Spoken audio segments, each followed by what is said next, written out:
Best varicose veins చికిత్సనే పొందండి. నొప్పి లేని చికిత్స కోసం సంప్రదించండి ఎబిస్ హాస్పిటల్. నమస్తే రమగారు. నమస్తే జయ. రమగారు, శివరాత్రి రోజున మహాశివునికి మనం పూజ చేసుకునేటప్పుడు ఎలాంటి పూలను వాడాలండి? అలానే ప్రసాదం కూడా ఆ రోజు నివేదన ఎలా చేయాలి? పరమేశ్వరుడికి నివేదన అంటే ఇప్పుడు పాయసాలు ఉండి అవండి ఇవ్వండి పెట్టాం. మనం శివరాత్రి రోజు పెట్టుకోము, ఉపవాసం ఉంటాం కదా, కానీ పెట్టచ్చు. పెట్టచ్చు, చెప్తాను దాని మీద. చాలా మంది పెద్దవాళ్ళు చెప్పే మాటలే చేయ ఇవి. ఏమో మన సొంత మాటలు కాదు. మామూలుగా మనం శివరాత్రి అంటే ఏం చేస్తాం? అభిషేకం చేసుకుంటాం ఇంట్లో. అభిషేకం చేసేటప్పుడు మామూలుగా జలాభిషేకం, నీళ్లు, మారేడు దళాలు కదా, భస్మము, వీటితోటి అభిషేకం చేస్తారు. ఈ అభిషేకం చేసేటప్పుడు కొబ్బరికాయ ఒకటి చాలా ముఖ్యమైనది. కొబ్బరి నీటితోటి అభిషేకం చేస్తాం. ఈ కొబ్బరికాయకి 3 కళ్ళు ఉంటాయి. అవునండి కదా, అసలు త్రినేత్రమే దాని పేరే అది. ఆ 3 కళ్ళు ఉన్న కొబ్బరికాయ అంటే పరమేశ్వరుడికి అత్యంత ప్రీతి అని చెప్తారు. కొబ్బరి నీళ్లు శివప్రీత్యర్థమే. శివుడికి దానంతట ఇష్టమైన కాయ ఇంకొకటి లేదని చెప్తారు పెద్దవాళ్ళు. మనం కొబ్బరికాయ కొట్టి టెంకాయ నీళ్ళతో అభిషేకం చేస్తాం కదా, మామూలుగా అందరి దేవుళ్ళకి చేసుకుంటాం. శివాభిషేకం అత్యద్భుతమైన ఫలితాన్ని ఇస్తుంది కొబ్బరి నీళ్ళతో చేస్తే. అయితే ఇక్కడ ఇంకొక సందేహం అండి, మరి అభిషేకం చేయాలంటే లింగ రూపంలో ఉండాలి కదా? అవును. మరి లింగ రూపంలో ఇంట్లో ఉంచుకోవచ్చా రమగారు? శివలింగాలు ఉంచుకోవచ్చు. శివలింగాలకి మనకి లింగ పురాణము, శివ పురాణము వాట్లలో ఎవరైనా శివలింగాన్ని ఉంచుకోవచ్చని, దానికి జాతి వైషమ్యం లేదని, జాతి గురించి ఆలోచించక్కర్లేదని చెప్పబడుతుంది. అయితే శివలింగాలని బోళ్ళనున్నాయి. శివలింగాల్లో మట్టితో చేసి పెట్టుకుంటారు, దారువుతో చేసే శివలింగాలు ఉంటాయి, చెక్కవి. అవునవును. తర్వాత ఏమో స్ఫటికలింగాలు, బంగారు లింగం పెట్టుకోగలిగే మహానుభావులు, అదృష్టవంతులు కొంతమంది ఉంటారు. రసలింగం, పాదరసలింగాలు. అక్కడి నుంచి నర్మదా నదిలో బాణలింగాలు అంటారు. నర్మదా నదిలో దొరుకుతాయట. ఇట్లా కోలగా ఉంటుంది అనమాట, పానువట్టం ఉండదు. ఆ రాయే ఇట్లా లింగ రూపం ఇట్లా గుండ్రంగా ఉంటుంది. అవి తెచ్చి పానువట్టం చేయించి అందులో పెట్టుకుంటారు. శివలింగం ఆనుచానంగా మన ఇళ్లలోనే ఉందనుకోండి, మన ఇంట్లోనే ఉంది, మనం తాత ముత్తాతలు ఎవరో నుంచి వస్తుంది. ఆనుచానంగా వచ్చే శివలింగానికి అభిషేకం ఎట్లా చేయాలి, వాళ్ళ పద్ధతి ప్రకారం వాళ్ళు చేసుకుంటారు. కొత్తగా శివలింగం తెచ్చి పెట్టుకోవాలనుకునే వాళ్ళు పెట్టుకుంటారు. ఇప్పుడు ఏంటంటే ఎక్కడికో వెళ్తాం, షిరిడీకి వెళ్ళిన శివలింగాలు అమ్మకానికి కనపడతాయి. ఎక్కువగా మనకి దేవాలయాల దగ్గర శివలింగాలు కనిపిస్తూనే ఉంటాయండి. సందేహం, లేదా దానికి ఏమన్నా అంటే కొలత లెక్క ఉంటుందా రమ్మగారు? ఏదైనా బొట్టనవేలు మించి పెట్టుకోకూడదు, చిన్న లింగం. అయితే శివలింగానికి జలాభిషేకం చాలా మంచిది. అనునిత్యమా? అనునిత్యం రోజు నీళ్లు పోయాలి, నీళ్లల్లోనే ఉంచాలంటారు. మంత్రంతో సాంగంగా ఎలా మన నమక చమకాలతో చేసుకోగలిగి చేతొచ్చిన వాళ్ళకి చేస్తారు. అలా కాదు, మాకు ఆసక్తి ఉంది, మేము చేసుకోవాలనుకుంటున్నాం అంటే కొంత నియమం పాటించి దానికి ఎట్లా చేయాలంటే, నేను చెప్పానని అనుకోకూడదు. అది మీకు ఇంటికి పురోహితుడు ఎవరైనా రెగ్యులర్గా అలవాటు ఉండి ఒకటి, లేదా మీరు ఒక దేవాలయానికి వెళ్తూ ఉంటారు, ఆ దేవాలయంలో ఉన్న వాళ్ళని అడిగి మీ ఇంట్లో పెద్దవాళ్ళ అనుమతితోటి తెచ్చిపెట్టుకోవచ్చు. ఈ 3 మాత్రం జ్ఞాపకం పెట్టుకోండి. రమగారు చెప్పడం కాదు, మొదట మన పెద్దవాళ్ళు నీకు అట్లా చేసుకోవాలని ఉందంటే నీకు ఇంత నియమం ఉండాలి. ఓ రోజు చేసి ఓ రోజు మానేసి చేయకూడదు. నిత్యము నువ్వు ఆ నియమం పాటిస్తూ చేసుకోగలిగితే చేసుకోవచ్చు. ఇప్పుడు అలా కాకుండా మనం ఏం చేయొచ్చు అంటే, నేను ఇంకో మెథడ్ చెప్తున్నా. రేపు శివరాత్రి ఉంది, మనకి ఇంట్లో పురోహితుడు ఎవరో ఉంటారు. మన ఇంట్లో పెళ్ళిళ్ళకి ఏదైనా సత్యనారాయణ వ్రతం చేసుకుంటే కేదారేశ్వర వ్రతము, తర్వాత ఏమో మామూలు పూజలు అప్పుడు పిలుచుకుంటాం అనుకో, ఆయన్ని అయ్యా మా ఇంట్లో అభిషేకం చేసుకోదలుచుకున్నామండి అంటే ఆయనే తన దగ్గర ఉన్న శివలింగం పట్టుకొచ్చి మన ఇంట్లో అభిషేకం చేస్తారు. ఆయన శివలింగం ఆయన పట్టుకెళ్తారు, మన ఇంట్లోనే ఉండక్కర్లేదుగా, అంతే, తెప్పించుకోవచ్చు ఒక పద్ధతి. ఇంకోటి మృణ్మయలింగంతో, మట్టి లింగాలకి మృత్లింగం అంటాం. ఇది మా సహస్రలింగార్చన అవి చేస్తారు, ఏకాదశి రుద్రం చేస్తారు అక్కడ కూడా. అంటే సహస్రలింగార్చన అంటే 1000 శివలింగాలు మట్టితోటి చేసి వాటిని శివలింగాకృతిలో పెట్టి దానికి అక్కడ ఆ రూపానికి అభిషేకం చేసేది. మన పురోహితుడిని కనుక సంప్రదిస్తే మీరు ఇంట్లో లింగార్చన చేసుకోదలుచుకుంటే అలా చేయించుకోవచ్చు. శివరాత్రి నాడు మన ఇంట్లోనే ఉండక్కర్లా. బాగుందండి, ఇది కూడా చేసుకోవచ్చు కదా. మనం బ్రాహ్మణులు ఎవరైనా ఈ సంవత్సరం కుదరలేదు అనుకోండి, ఇది మనసులో పెట్టుకోండి. మీకు ఇది చేసుకోవాలని ఉంటే ఇంట్లోనే మనం ఏకాదశి రుద్రాభిషేకం చేసుకోవాలి, లేదా రుద్రాభిషేకం లింగాభిషేకం చేసుకోవాలి. దేవాలయానికి వెళ్తే అక్కడ చాలామంది జనం ఉంటారు, మనమే చేసుకుని అందరినీ పిలుచుకోదలుచుకుంటే ఇట్లా మనం మన పురోహితుడి ద్వారా ఏర్పరచుకోవచ్చు. ఓకే. ఈ శివలింగాలు అవి ఏంటంటే ఓ రోజు షోకేస్లో పెట్టి ఓ రోజు పూజా మందిరంలో పెట్టి చేయకూడదమ్మా. ఇంట్లో మన ఇంట్లో దేవుని షోకేస్లో ఉండే మందిరంలో శివలింగాన్ని తీసుకొచ్చి ఈ పూట పూజ చేసి వాళ్ళ ప్రాణప్రతిష్ఠ చేసి రేపు మళ్ళీ కడిగేసి షోకేస్లో పెడతా అని అనకూడదు, అది పొరపాటు. మీరు అట్లా ప్రాణప్రతిష్ఠ చేసి పూజించదలుచుకుంటే నిత్య పూజలో ఉంచుకోవాలి దాన్ని.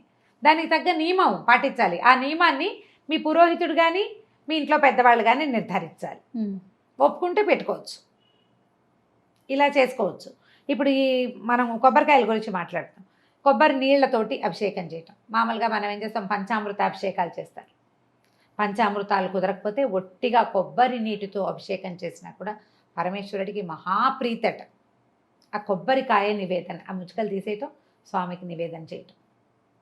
కొబ్బరికాయలు, తర్వాత ఏమో ఎండు ద్రాక్ష, అవి బాగా ఇష్టం పరమేశ్వరుడికి అని చెప్తారు. ఇప్పుడు ఈ నివేదన ఈ మహాశివరాత్రికి చేసేవి ఏం చేస్తారంటే మన ఖర్జూరాలు అవి ముక్కలు చేసి ఎండు కొబ్బరి, ఖర్జూరాలు, కిస్మిస్లు అలాంటివి నివేదన పెడతారు. పాయసము, పెరుగన్నము కూడా పెట్టచ్చు. అది నివేదన చేశాం కాబట్టి ప్రసాదంగా స్వీకరించవచ్చు. భక్ష్యాలు అవి చెయ్యరు, నూనె పదార్థాలు చెయ్యరు, అన్నం పెడతారు. ఆ అన్నం ఏంటంటే పెరుగన్నం కానీ పాలన్నం కానీ, పాయసము, క్షీరాన్నము లేదా పెరుగు అన్నము చేసుకోవచ్చు. చేసినది నివేదనగా మనం, అంటే అది కడుపు నిండా తినేలాగా చేసుకోవటం అలా కాకుండా ప్రసాదంగా చేసి నివేదన పెట్టచ్చు మన ఇంట్లో చేసుకుంటే. కొబ్బరికాయలు ఎలాగో పెడతాం, అరటిపళ్ళు, పళ్ళు, ఫ్రూట్స్ ఏవైనా పెట్టచ్చు. అక్కడి నుంచి పువ్వులు, ఏ పువ్వులతో పూజ. అయితే ఈ మామూలుగా శివారాధనలోనే శివుడి యొక్క శాపానికి గురైన కేతకి పుష్పాలు పనికిరావు. ఏవి? మొగలి పువ్వులు పనికిరావు పూజకి. తర్వాత సంపెంగలు కూడా పనికిరావు. అది నిషేధం ఉందట. సంపంగి, కేతకి ఈ రెండిటికి నిషేధించాడు శివుడు అని చెప్తారు. మిగిలిన అన్ని పువ్వుల పూజ, గడ్డి పువ్వుల పూజ కూడా శివుడికి ఇష్టం. తుమ్మి పువ్వులు ఊరికే రాలి పడుతూ ఉంటాయి, ముళ్ళ చెట్టు, తుమ్మి చెట్టు అంటే అవి కూడా పనికొస్తాయి. గన్నేరు పువ్వులు, పచ్చగన్నేరులు దొరుకుతాయి. మన దాన్ని ఏమంటారు, పచ్చగన్నేరు. మామూలుగా ఆ గన్నేరు పువ్వులని, కాయలని విషంలాగా వాడతారు. ఆ పువ్వులు కూడా శివాలయాల్లో గన్నేరు చెట్లే కనపడతాయి, పచ్చగన్నేరు కనిపిస్తుంది. ఆ పువ్వులు కూడా ఆయనకి ఇష్టమే. పున్నాగ పువ్వులు కూడా శివార్చనకి పనికొస్తాయి. అసలు శివుడికి పనికిరాని పువ్వే లేదు. ఇవి రెండు తప్ప. ఓహో, ఇలా ఈ పువ్వులతోటైనా పూజ చేసుకోవచ్చు. అయితే ఇప్పుడు ఈ విషయం చెప్తున్నానా, ఇక్కడ ఇంకొక మంచి విషయం చెప్పాలని ఉంది నాకు. ఏంటమ్మ గారు? మొగలి పువ్వుల పూజ పనికిరాదు కదా. అవును. మొగలి పువ్వులతోటే శివుడికి పూజ చేసేటువంటి ఒక అద్భుతమైన దేవాలయం ఉంది, పరమ పురాతనమైనది, హైదరాబాద్కి దగ్గరలో. ఎక్కడ రమ్మగారు? మెదక్కి దగ్గర. అది సంగారెడ్డి జిల్లా అంటారు. జరాసంగం దాని పేరు. జా కాదు, ఝా, రెండో ఝా. జరాసంగం దాని పేరు. కేతకీ సంగమేశ్వర స్వామి దేవాలయం అది. అక్కడ ఒక కేతకి వనం ఉంది, మొగలి తోటలు ఉన్నాయట ఆ ప్రాంతంలో. అక్కడ ఒక కుండ ఉందట. ఎప్పుడో కృతయుగంలో ఒక రాజుగారు ఆ ప్రాంతంలో ఉండే రాజుకే, మరి ఆ దగ్గర కాదు, ఇక్కడెక్కడో ఉండేవాడు హైదరాబాద్ చుట్టుపక్కల. ఆయనకు ఒక చర్మ వ్యాధి ఉండేదట, చాలా బాధపడేవాడు. అయితే ఒకసారి ఆయన అడవికి వెళ్ళాడు, వేటకి వెళ్ళి చీకటి పడిపోయింది. ఆయన ఇంటికి రాలేక దాహం వేస్తోందని నీళ్ళ కోసం వెతికి వెతికి వెతికి వెతికి ఈ మొగలి తోటల దగ్గర ఉన్నటువంటి నీళ్లు తాగాడు. తాగిన తర్వాత అప్పుడు బాగా అలసిపోయాడు. ఆ నీళ్ళని మొహం మీద, ఒంటి మీద పోసుకున్నాడు. చల్లగా ఉంటాయి, నీరు తగిలితే హాయిగా ఉంటుంది.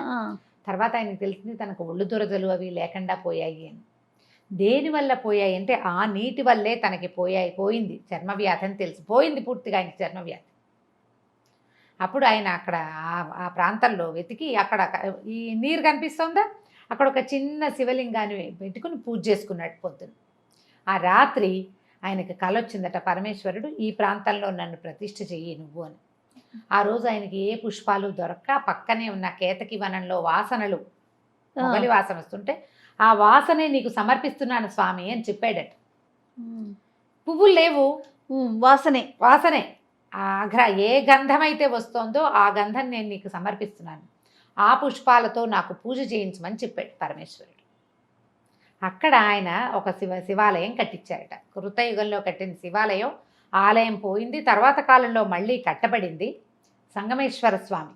అక్కడ ఒక నది ఇది ఉంది కదా, కుండ్రంలాగా ఉంది కదా, అదేదో ఏమంటారంటే దాన్ని అష్టతీర్థం అంటారు. ఆ నీళ్లు చాలా మహిమగలవని చెప్తారు. అక్కడ ఒక చోట నుంచి దానికి నీళ్ళు వస్తాయట. ఆ నీళ్లు కాశీ నుంచి వస్తున్నాయని ప్రతీతి.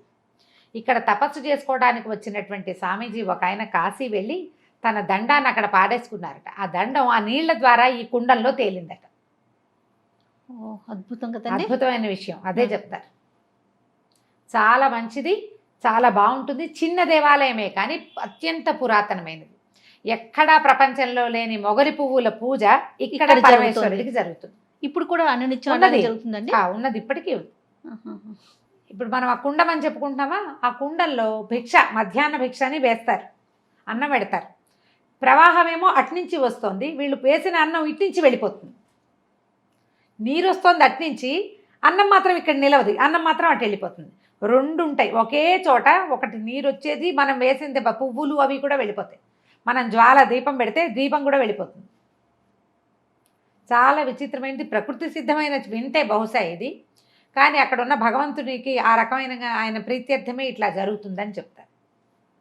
చాలా విశేషమైనది. ఆ అష్టకుండంలో ఉన్న తీర్థాన్ని, నీటిని చల్లుకుంటే చర్మ వ్యాధులు నశిస్తాయని చెప్తారు. పురాతన కాలంలో ఉన్నంత మహత్యం ఉందా లేదా అనే ప్రశ్నల కంటే నమ్మికతోటి చేయటమే కదా. అంతే అంతే కదా.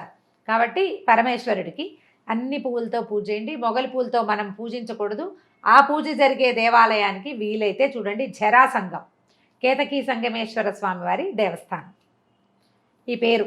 తర్వాత మనం ఈ పూజ చేసుకునే రోజున శివరాత్రి నాడు కొబ్బరికాయ నివేదన చేసుకోవటం, తర్వాత ఖర్జూరాలు, కిస్మిస్లు లాంటివి నివేదన చేసుకోవచ్చు. పాయసము, తర్వాత పెరుగన్నము కూడా నివేదన చేయొచ్చు. అది ప్రసాదం కాబట్టి మనం అది తింటానికి కంచం పెట్టుకుని తినకూడదు. ప్రసాదం ఎప్పుడు జ్ఞాపకం పెట్టుకోవాల్సింది ఏంటంటే, ప్లేట్ పెట్టుకుని ప్లేట్లో తింటే ఇక దాన్ని ప్రసాదం అనడానికి వీల్లేదు. ప్రసాద స్వీకారం ఎట్లా, చేత్తోనే. అంతే. అట్లా ఇవ్వచ్చు, తీసుకోవచ్చు. తప్పకుండా రమ్మగారు. కానీ చాలా మంచి విషయాలు చెప్పారండి. నమస్తే. నమస్తే చెయ్యి.